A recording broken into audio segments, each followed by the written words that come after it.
something a little bit different today. I'm going to be restoring an old heater. Now, this is an old paraffin heater. It's from about 1977-8-ish. It's a Series 37 Aladdin blue flame heater. Now, these are really popular little things. They're really collectible. They range from about £45 up to anywhere between £450, believe it or not. Now, I wouldn't pay £450 for one of these things. And that's actually the highest price I've seen for one of these. Usually they're around about £250 in brilliant condition, but often the ones that work and in okay condition are about £100. Today I'm going to be buying one for about £45. It's in bad condition, it needs lots of work. This is the one. It looked better on the website, didn't it? But there we go. So it's been delivered. Here it is. The main thing that I was looking for in this was that all the parts were there. I don't care if they're rusted to bits like this, rotten, as long as they're there. That's the important bit. You see, we can actually repair this. And I'll show you how. The first thing I need to do is strip this down and look into it closer. So I'm just going to loosen everything up, get it away. Now, this came off quite easily, and I think I'm going to do this first. So the first thing I'm going to do is get the wire brush out and start drilling away on this. Now, most of it is rust, and I need to see how much metal is left there. Now, surprisingly, there's quite a lot of metal there, and I think I can do something with this. Now, this fits onto the actual gas tank, the fuel tank, the kerosene tank. So it's not going to get hot. So it should be safe to make this in a way that doesn't really require a lot of welding or anything like that. I should be able to build it up with body filler and other bits. What I'm going to do is make a copper ring and flatten it out and use that as the basis for strengthening this whole lid. So I'm going to fit the copper ring to the top of the lid. I'm going to cover it in flux and basically solder it in place. And that should give us a good base for a nice solid lid again. And this is really probably the easiest way of doing this. Now, I could have just filled it with car filler, but of course car filler can be brittle and soft, and the thing with it is we're going to need to twist this on and twist it off, so some pressure and leverage is always going to be applied to this thing. So it needs to be a little bit stronger than that, and that's why I've done this copper soldering.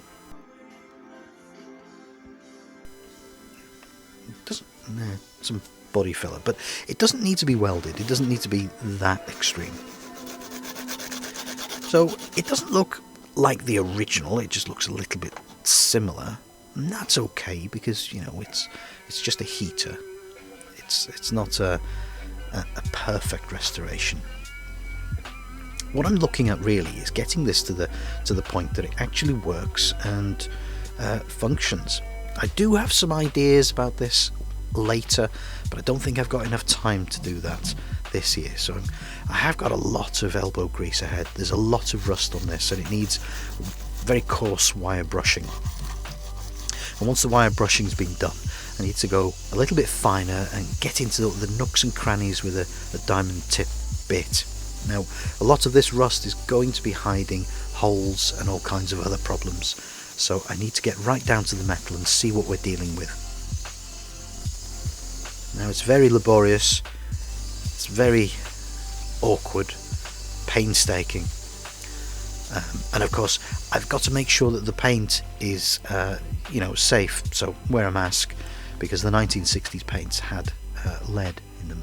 Now, this polishing stick works wonders on these brass parts.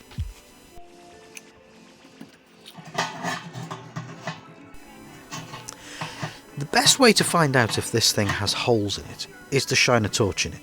Now, the torch will only go so far, but already I've seen some holes. Look at that. Can you see them?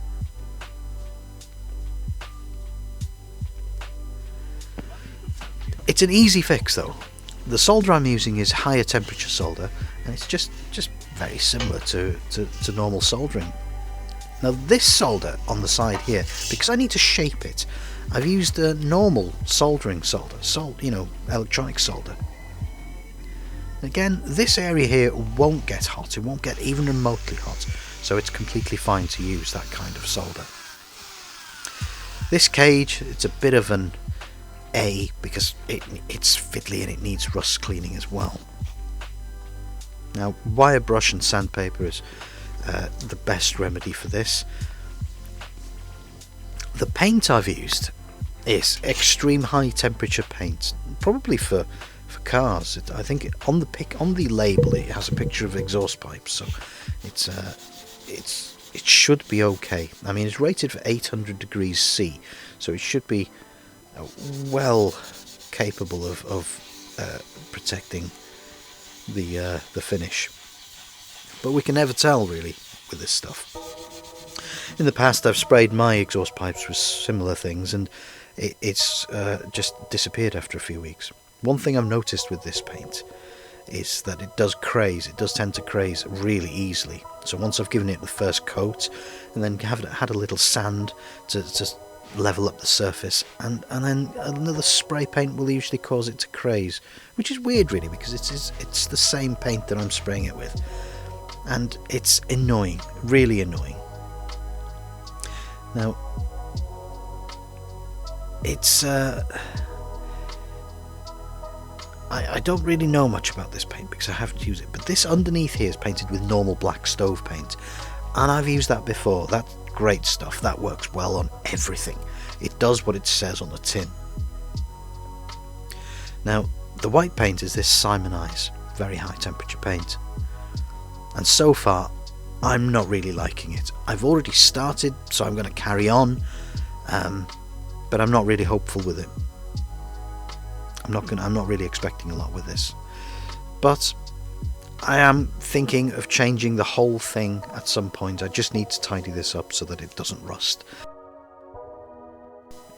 Now this thing, I have actually got some lacquer, some high temperature lacquer to paint this with, but I'd rather not. I'd rather actually give it a polish and try and electroplate it perhaps, and that might give us a nicer, more longer lasting sort of finish. Now you can polish it up, you can spray it with this stuff. It should work, it should be okay, but again, I'm not sure if we can trust this kind of paint. It says it's good for 800 degrees, but is it?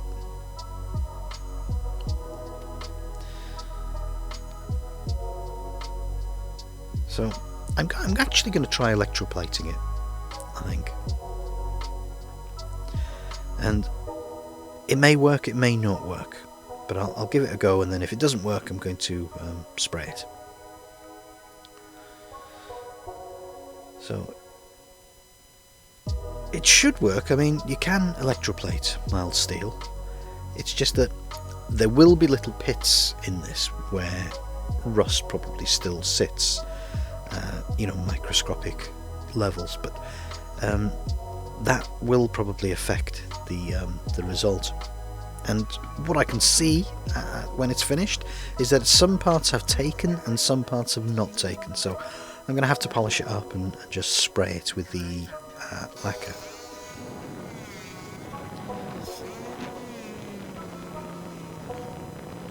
It's a boring task, but it gets there, you know.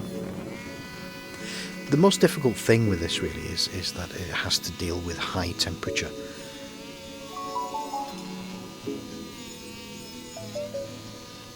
Now, the rest of this has been sprayed with that same high temperature Simonize paint, and it looks fairly plain, it's very boring, and it looks very undercoatish. Well, I don't mind that because it could be a good starting base for something else.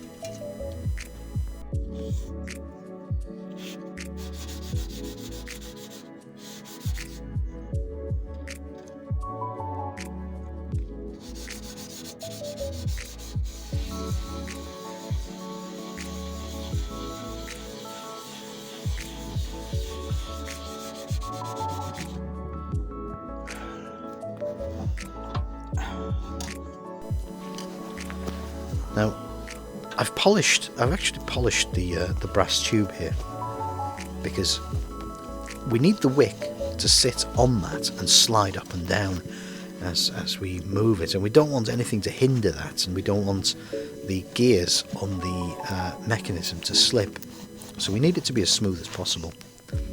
So a little bit of T-cut and you can, easily slide that.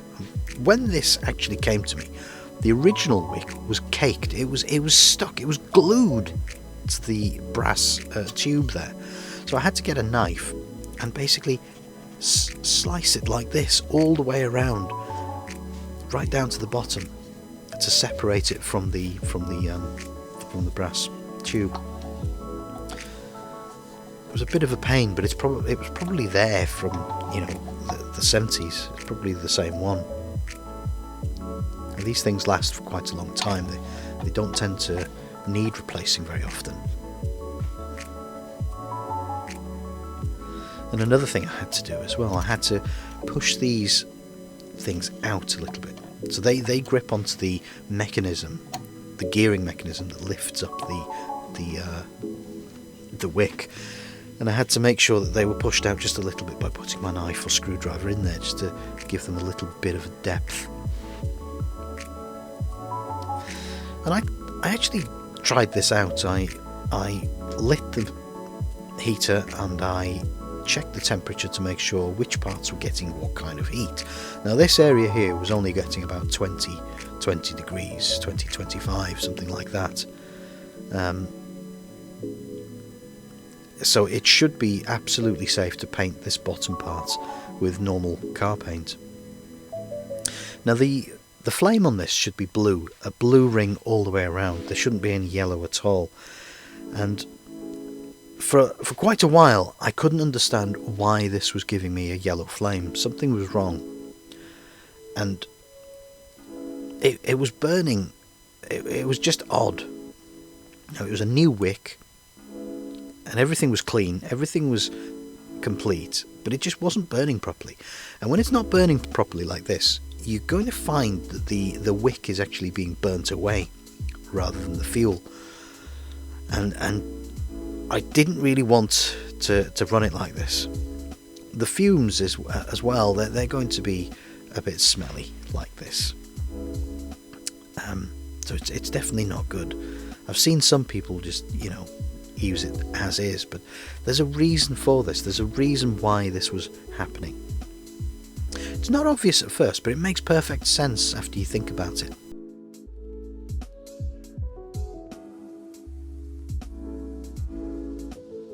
And I found the problem. The problem is the hinge.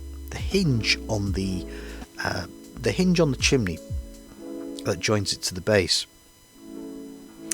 And the reason the hinge causes problems is because people tend to store these things in their garden sheds, and they don't really like them under their feet because they're metal and they're spiky.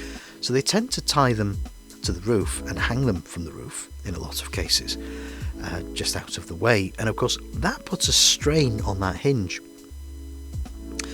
and it tends to separate a little bit, tends to sag.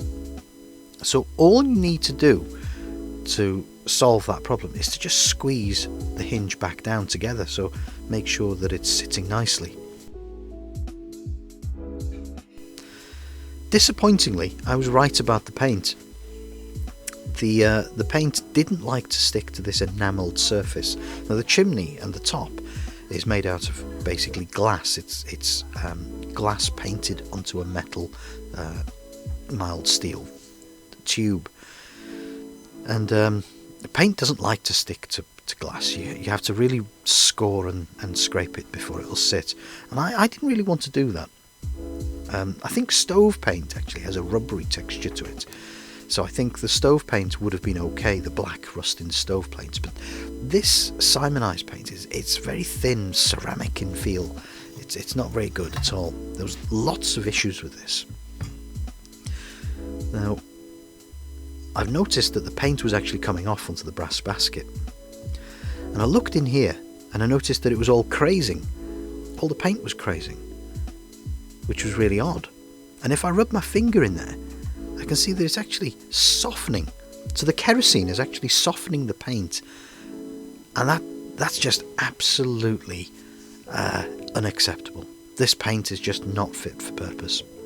So if you ever come across this, I'd recommend that you don't use that particular Simonized paint, because even the other paints, the XHT paints, the clear lacquer, look at that. Can you see how it's all burnt away? I mean, this can produce somewhere about 300 degrees-ish, so the paint should have been more than able to cope with that kind of heat.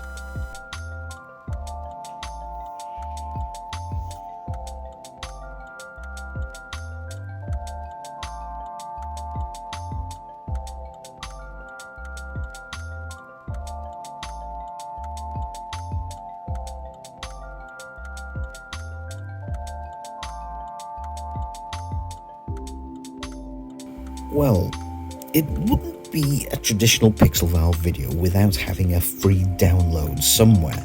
So how about downloading this? It's a wick cleaner for the Aladdin blue flame heater. Now this is 3D printable, so all you would do is download the file, 3D print the part, and you should be able to use the wick cleaner as the original one. There's a download option for you there. I'll put the link in the description. For less than 1.5 pence an hour, the oil-burning Aladdin Blue Flame heater gives out the same amount of heat as a 3 kilowatt electric fire. Safe, silent, odourless, immediate abundant heat whenever required, attractively finished in pastel green vitreous and stove enamel, burns 15 hours on one filling, 1 gallon of paraffin.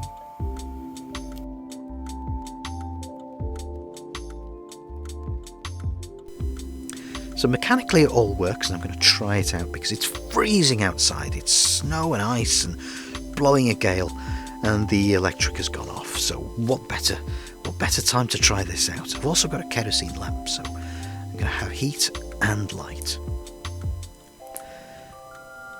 So the hinge there, you can see me closing it. Squeeze the hinge and make sure that that hinge is nice and flat as it should be, and you'll get your blue flame. As you can see there, I'm now getting a proper blue flame. Now this all worked perfectly. It all runs lovely. It gives as much heat as a 3-bar Calagas heater. Now that's quite a lot of heat. You can boil a cup of water, a pan of water, some stew, you can place something on top of that and it'll heat it. It's a really nice device. Filling this tank on this will give you about 16 hours worth of continuous heat. It's a fantastic machine. It's brilliant, and it's really cozy as well. You combine it with a lantern like this, an old oil lamp running kerosene as well, and you've got a really cozy evening. It's everything you need, a bit of warmth and a bit of light. Now, I had some disappointments with the paint, but you live and learn. The main thing is that the rust has been stopped, the machine works, it's functional, and the next time I come to it, it'll be ready and useful. So it might be a bit flaky, but it'll definitely work. I want to take this to a different level though at some point. Now I've seen a lot of people change that funnel for a glass tube. Now that would look really nice. It looks beautiful on some of the other heaters I've seen. And I think if I was to use a shorter glass tube, I'd get a hotter heat on the top, so I'd be able to cook things easier, I think, if it was a little bit shorter. But I've also thought about using Peltier devices to generate electricity from this, and maybe a thing on top to act like a battery, a sand battery, to absorb the heat and release the heat over a longer time. But that's something for some other time. I might get into that later. But for now, What do you think? Do you have one of these? Are you going to restore yours? Have you already restored yours? What was yours like? I'd love to know. Did it turn out like mine? Did you have the same problems with your paint? What's the best paint to use? I've got so many questions, because this hasn't finished for me. Even though it's stored in the shed ready for that cold winter day again, I'm still thinking, what can I do to make this better? If you've liked today's video, if it's been useful, like, share, subscribe, and leave some comments. Get involved. Thanks for watching.